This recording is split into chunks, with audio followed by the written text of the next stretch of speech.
from the Public Service Commission, and Shannon Thompson, a certified management accountant at JDC. Competitors will have a maximum of 20 minutes to present. Immediately following the presentation, judges will have a total of 5 minutes for questions. I will show time cards at various intervals to indicate the remaining time, and will stop any speaker who exceeds the maximum time limit. No questions, comments, cell phones, or picture taking will be permitted from the audience. The audience will only be permitted to applaud following question and answer period. The audience is banned from any material that bears the name or symbol of a competing university, and we ask the audience exit the room immediately following the Q&A period. So competitors, you may begin whenever you are ready.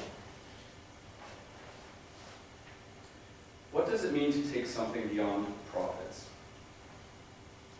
To some people, it might mean being charitable with your time. To others, it might mean making a financial contribution. Often, society today uses money to measure what we value as human beings. But many of the most important things in life don't have a financial value. My name is Raphael, this is Julia, and this is David, and we are here to present to you, Glenn, about our plan for the North American Indigenous Games. Just to give you an overview of how the presentation will go today, we've divided it into 4 sections. The first one is identifying the problem. The second one is conducting an analysis. We will follow that up with our recommendation and then an implementation for you and your team. So just to give some background information on the North American Indigenous Games, what they do is they involve youth in cultural, social, and in a spiritual environment while competing in sporting events. So these youth come from both Canada and the United States, and it varies from year to year. So every 3 years, these events are held in a different area. And the local organizing committee is responsible for much of the administration of the event from year to year. This year, the event is held here in Regina. There's going to be over 10,000 participants, and there are currently partnerships with the U of R, local, federal, municipal, and provincial governments. So just giving an overview of some of the key factors that we identified. The organization. So there's an oversight committee that selects the local organizing committee. There's also various volunteers, coaches, and staff that partner with these Aboriginal people from different communities as they come and compete in the games. In terms of the industry, we view it as a sporting event related to the Olympics or the Summer Olympic Games or the X Games. And then it also involves social, cultural, and spiritual aspects as well. In terms of stakeholders, we view this as something for the Aboriginal youth and something that we use in their development and something that you can use in their development as well. But also something that society benefits greatly from and something that sponsors may also see some benefits as well. We identified some primary and secondary issues. So the first one, there's difficulty communicating the benefits to different stakeholders. This includes corporations, it could include local community members, it could also include governments as well. Next, there's a lack of accommodation. So within the document that you gave our team, there were some issues finding places for these youth to stay. And then lastly, providing a life-enhancing experience to participants. Those are our primary issues in our eyes. Each one of these issues is paired with a secondary issue. Tailoring the message to the audience, we feel, is very important. A corporation might look for something different from what a community or from a government official might look for.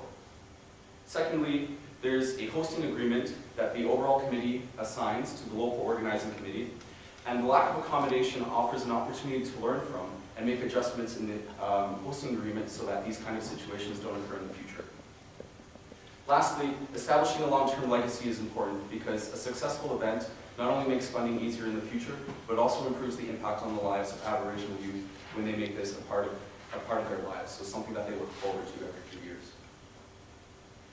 Taking a look at these primary and secondary issues, we have identified a problem that you are currently facing, and that is how can the North American Indigenous the NAIG maximize its benefits to Aboriginal youth. So taking this into consideration, we recognize that you don't necessarily have all of the resources you need at this given time to provide the accommodation, to provide the food, and the means with which these individuals can make the most out of their experience at NAIG. And we also recognize that there are tensions between yourself and the government, so we want to address all of this in this problem statement. Taking a look at our SWOT analysis, just to give you a further idea of how we came to our problem statement, we recognize that your strengths are your consistent growth in participants. So your event is growing and expanding, and every year the North American Indigenous Games do increase in standards agreement is also a strength because of the way that you treat your participants. People come from all over the entire continent to participate in this event, and it really, really is a truly remarkable event in all things that you do with it. Your weaknesses, however, are your difficulty in arranging the required resources. So we recognize that you are currently lacking some resources that you need. This is making it difficult to work with all of the demands that are placed on you based on the hosting agreement and based on what the participants that have registered for your event do expect out of it. Also, communicating the impacts to stakeholders has proved difficult to yourselves, particularly here in Regina. So this is something we will be addressing. In terms of opportunities, your raised profile of the event, this is an opportunity because this increasing profile that the public is seeing, this is a wonderful opportunity for you to continue growing and to raise that bar, as is something that you have greatly expressed your interest in doing. Also, your other opportunity is to demonstrate the impact on the community. So again, there are kind of issues in doing that, but because you have not yet identified it, we recognize that you have the opportunity to take and mold this vision and this mission for the North American Indigenous Games and make them whatever you want them to be. And in doing that, cater exactly to the audience that you would like to partner with. In terms of threats, the lack of community support, as we mentioned, is a major threat to the event at this time. And stigmatization of Aboriginal youth. What we do want to mention about this is that the government has been, particularly for youth, when we notice that there have been some conflicts between yourself and the government, and this is something we want to address because everybody wants to benefit the youth, and everybody wants to make sure that they have the best future for themselves. In taking a look at this, we realized that the government has not been doing a very good job of this, and in particular has been going against what we feel you are interested in doing for the Aboriginal community as a whole. And the games may be getting too big. This was also mentioned because the amount of resources required to put on such an event may exceed what you have been currently able to gather. So with that, we'll go on to criteria. So our group has established a criteria that we placed on establishing a common implementation strategy that will help your organization moving forward. Now we're looking at three major components. Now that is the legacy, the youth, and the community. Now it's very important to note that under each criteria point we have looked at how the environment, the economy, and ethics can play into each criteria. So when we're talking about legacy, we mean going beyond just the Regina Games, going for the North American Indigenous Games, how it goes on moving forward, and how it can make a lasting legacy within Saskatchewan, within Regina. Let's make this a turning point where we excel with quality for the North American Indigenous Games. Now, in terms of youth, we wanted to look at how can we make this an amazing event for the youth. How can the youth feel like they're on top of the world for these moments, and not just for these moments, but going beyond. How can they go take these lessons home and live their lives in an entirely new viewpoint? Dare them to dream, dare them to go beyond. And in terms of community, this means community acceptance, community integration between Aboriginal youth and also other communities as well. Developing a greater understanding, ability to share stories. It allows you to integrate your community and grow it so you can have an enhanced perspective. So upon deciding upon an implementation strategy, we decided to filter it through these criteria. So now for alternatives. So one of the alternatives was, right now currently under your financial statements, the only thing that you currently charge for is for the opening ceremonies. Now we figured that the current cost, their cost ratio, the current cost per ticket for the opening ceremonies is $3. Now accelerating those costs to $10 would allow your organization to cover expenses. And that would be brilliant because you would have to take one action and you would allow your organization to deliver a service, deliver something for the community, deliver something for the youth on another exceptional level. And in many ways, you can integrate the community as well. By filling that stadium up, you raise awareness of what the North American Indigenous Games does for the community. You fill those seats, you pack that stadium, you make the youth feel like something that they never felt before. Having 10,000 people support you is something that's significant and it's monumental in a youth's life. However, one of the things that we've seen is that one moment can only last for so long. It doesn't do anything for a long-term effect. It doesn't do anything in terms of mentorship or community engagement. Yes, those 10,000 people pile into the stadium, but for only how long? The second alternative was to improve your community engagement. So that includes a communication plan, a comprehensive communication plan with not only corporate sponsors, with the youth, with your current sponsorship with the University of Regina. So it's really just dedicating your resources to your current relationships and expanding upon those. So with that, we decided to go beyond profit and also go beyond today. So utilizing existing resources, current partnerships, and tailoring your messaging towards the people, the stakeholders that you're trying to communicate to. Be that to your corporation, or be that to your youth, or even be that to volunteers and community, people that can get involved in the community. So step one, phase one in this implementation strategy is to integrate the University of Regina. It's a wonderful wealth of an establishment filled with multiple perspectives, students, faculty, and alumni. They all come from different places. They have their different stories to tell. We feel that this is a prominent resource that the North American Indigenous Games can utilize. So phase one would be to approach them for accommodations. Now, the University of Regina has many classrooms that can be used for accommodations. Not only that, it has on housing for students. And the benefit is these games occur in the summertime when many students go home to their families. So these residences are mainly empty and can be utilized for coaching staff and youth as well. So it's a unified approach rather than having your housing in different locations within the schools. You're having it in one area where all the youth can communicate with each other and they don't have to be separated. This allows you to have engaging activities in one location. And it also has opportunities with existing facilities. So the University of Regina has your stadium, your gym, and also a classroom as well to use. Now, this is also an opportunity to engage your staff and your alumni. There's a particular engaging situation where you can invite your youth to fill a lecture theater just like this, and invite prominent alumni or current staff of the University of Regina to speak to you, share their stories, share their examples. How did they make it to these positions they are in now? This is also a particular event where you can invite particular Aboriginal people in the community that have found success, that have found their way in life, and that have been able to dream beyond and think of a better tomorrow. So you can inspire the youth within a lecture theater just like this, just like the one you're standing right now. So it's just a way to inspire students and dare them to dream for something larger. And we can also engage students. There's many volunteer opportunities. One particular opportunity is just to even share a lunch with one of the youth.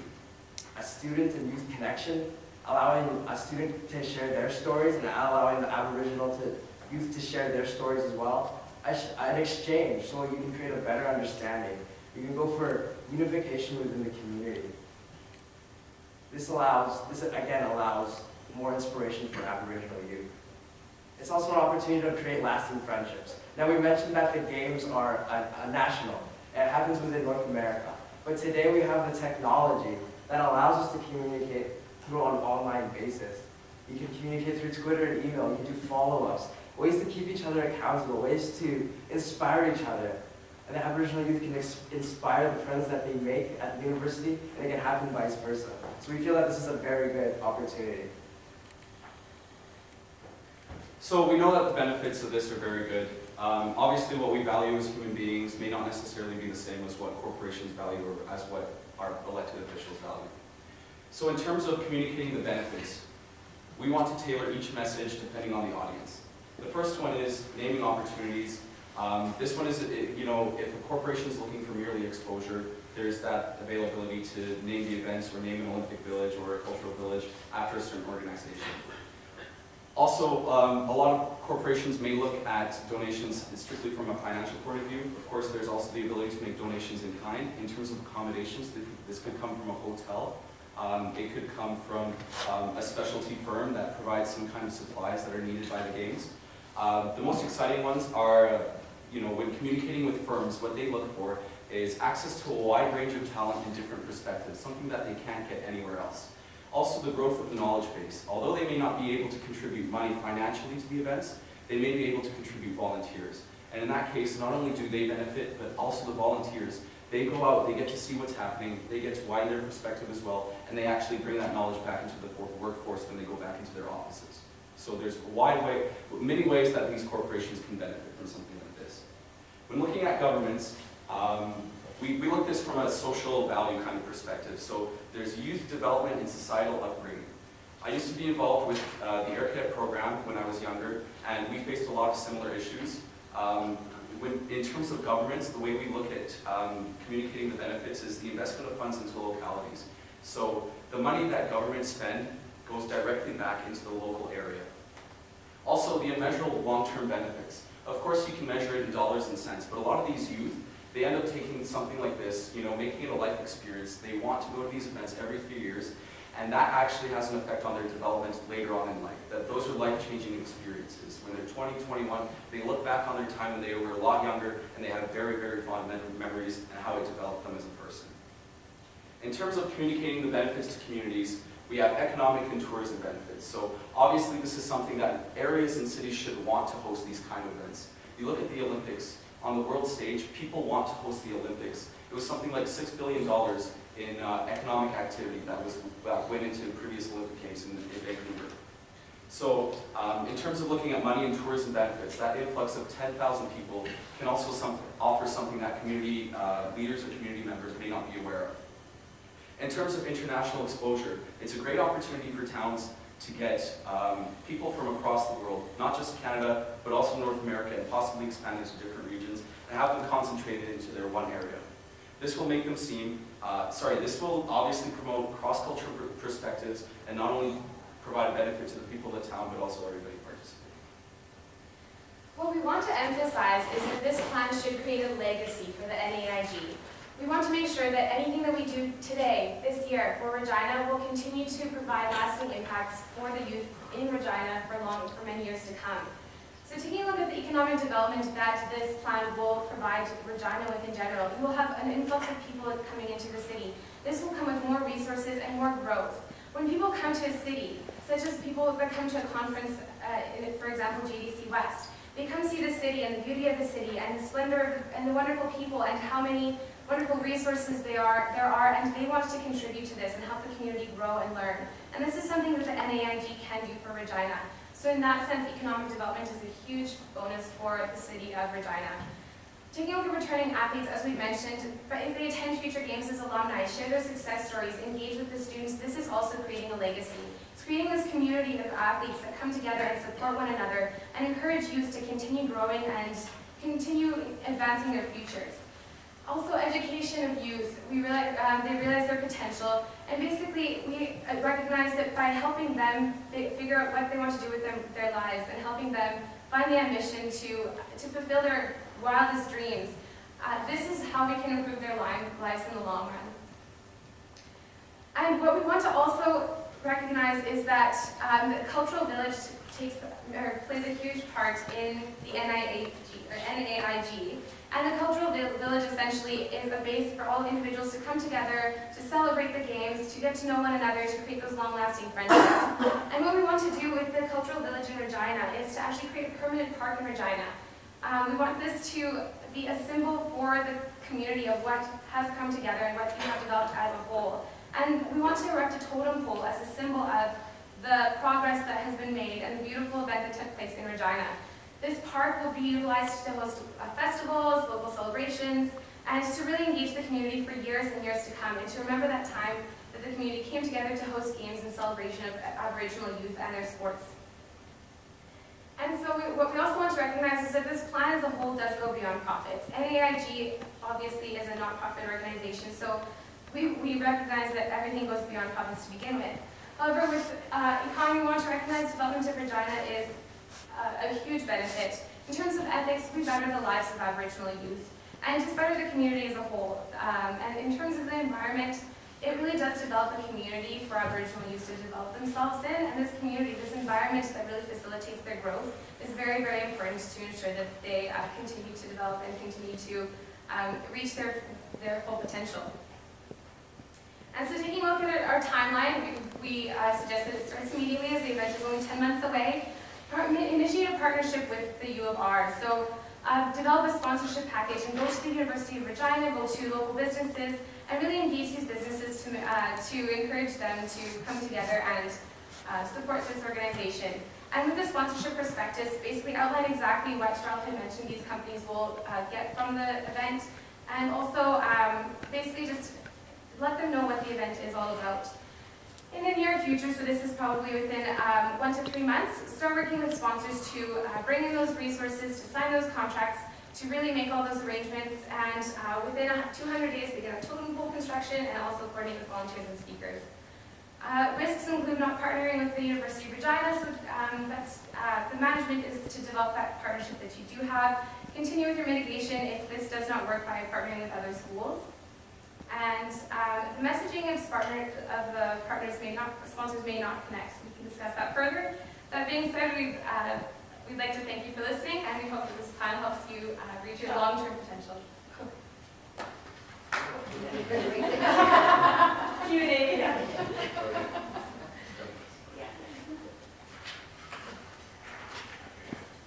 In relation to the legacy plan, a two-part question, I guess. Who you see leading this, and more importantly, what kind of capital cost do you see is associated with creating a legacy park and total pool? Absolutely. So we anticipate using an environment or a park, a local space that is already available. This is something that we could partner with the City of Regina, which is a huge benefactor of the NAIG. They were on the bidding committee and they really do value this, we believe. So by partnering with the City of Regina to find a local space, and this wouldn't be a massive project, what we anticipate is erecting some teepees, the totem pole as well, and just kind of creating this park space, some park benches, some greenery, which should also encourage people to come to the park. We don't anticipate this being more than a $20,000 investment, including that totem pole. How many athletes would you be able to house at the So right now at the university we have housing for the different students, and looking at one particular classroom. So if you do decide to go on a classroom basis, you can fit up to 30 occupants within the classroom. Now the university has 90 classrooms, so you can even further the quality of the living arrangements by extending that to 15 people per classroom, and that allows you to have ample space for the athletes' gear and the athletes' equipment. Now, if there are not enough, that you would go under that circumstance if there's not enough current housing under the student residence plan.